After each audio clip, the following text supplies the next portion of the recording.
আসসালামু আলাইকুম আমার প্রিয় শিক্ষার্থীরা, কেমন আছেন? আশা করি সবাই ভালো আছেন। আমি আল্লাহর রহমতে অনেক ভালো আছি। তো আমার অনেকেই শিক্ষার্থীরা চেয়েছিল যে আমি ফটোশপ নিয়ে একটু কাজ করি, তো ফটোশপ ফাইনালি শুরু করে দিলাম। তো ফটোশপে আমরা প্রথমে যেটা শিখবো সেটা হচ্ছে লেয়ার। তো লেয়ারে কিভাবে কাজ করতে হয়, তা চলুন বন্ধুরা দেখি কীভাবে কাজটা করতে হয়। আশা করি আমার সাথে থাকলে একটা প্রপার গ্রাফিক ডিজাইনার হিসাবে নিজেকে তৈরি করতে পারবেন। চলুন তাহলে দেখি।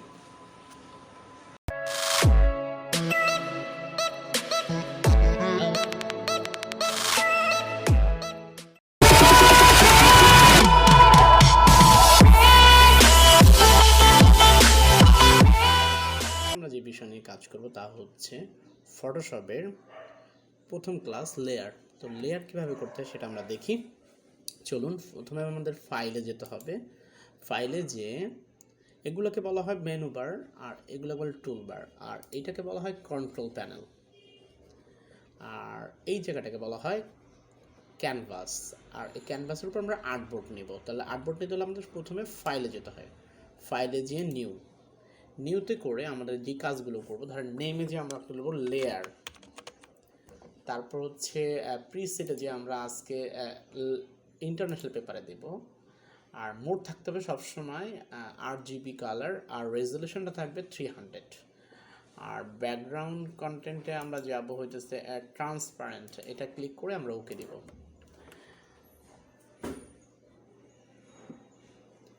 ওকে দেওয়ার পরে পেজটা আসলো। তারপর আমরা যদি আজকে জাতীয় পতাকা আর্ট করি, ধরেন ফর এক্সাম্পল আমাদের নতুন একটা লেয়ার নেব। এই যে এখানে এটা ক্লিক করলে দেখেন ক্রিয়েট এ নিউ লেয়ার, এটার উপরে ক্লিক করলে একটা নতুন লেয়ার হয়ে গেল। তারপর হচ্ছে আমরা টুলস বারে রেক্টেঙ্গুলার মার্কে টুলে ক্লিক করব। রেক্টেঙ্গুলার মার্কে টুলে ক্লিক করে এরকম করে টান দেবো, যেহেতু আমরা জাতীয় পতাকা আর্ট করব। তারপরে এরকম একটা মার্ক করার পরে এটাকে বলা হয় foreground colour. Set foreground colour, এখানে ক্লিক করে আমি সবুজ রঙটা দিব। সবুজ রঙটা দিয়ে ওকে দেব। তারপর কিন্তু কালার হচ্ছে না, এবার আমাদের কালারটা ছাড়তে হবে। ছাড়বো কীভাবে? অল্টার ধরে ব্যাক স্পেস,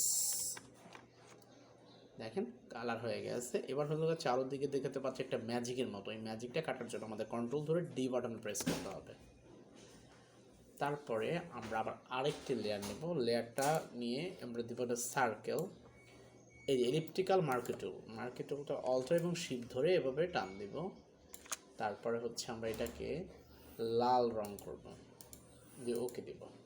তারপর রংটা ছাড়বো, অল্টার দিয়ে ব্যাক স্পেস, তারপরে কন্ট্রোল ধরে ডি। মুভ টুল দিয়ে আমরা এটাকে দেখেন এটা কি পরিবর্তন হলো। আমরা এই জাতীয় পথ অ্যাড করলাম, দেখেন এইটাকে আমরা যদি এই লেয়ারে রাখি, 3 নম্বর লেয়ার রাখি, দেখেন শুধুমাত্র এটাই নড়ছে। আবার আমি যদি 2 নম্বর লেয়ার রাখি, শুধুমাত্র এই ব্যাকগ্রাউন্ডের এটাই নড়ছে। আর 3 নম্বর দিলে কিছুই নড়বে না। এটি হচ্ছে আপনার লেয়ারের কাজ। আমরা আরেকটা কাজ করে আপনাদেরকে দেখাই দিই। এই দুইটা এই জন্য কেটে দিব। আমরা আর্ট করবো হইতেছে এই জার্মানির পতাকা আছে কি কালো, লাল এবং ইয়েলো।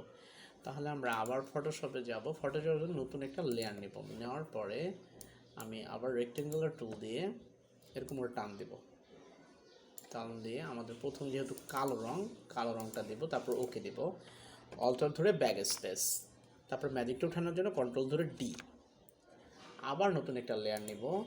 তারপর হচ্ছে সেম থিং, আমি এরকম করে দাগ দিব। তারপরে হচ্ছে লাল, অল্টার ধরে ব্যাক স্পেস, আবার কন্ট্রোল ধরে ডি দিব। আরেকটা লেয়ার নেব। এবার হচ্ছে এরকম করে টান দিয়ে এবার দিব হলুদ,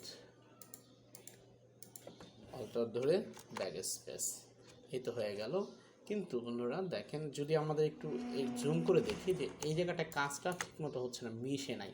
সেই জন্য আমাদের কী করতে হবে, এই 3 নম্বর লেয়ার মানে লাল লেয়ারটাকে কন্ট্রোল ধরে টি বাটন প্রেস করব। তারপর হালকা একটু টান দেবো, দেখেন ঠিক হয়ে গেল। ইন্টার বাটন প্রেস করব।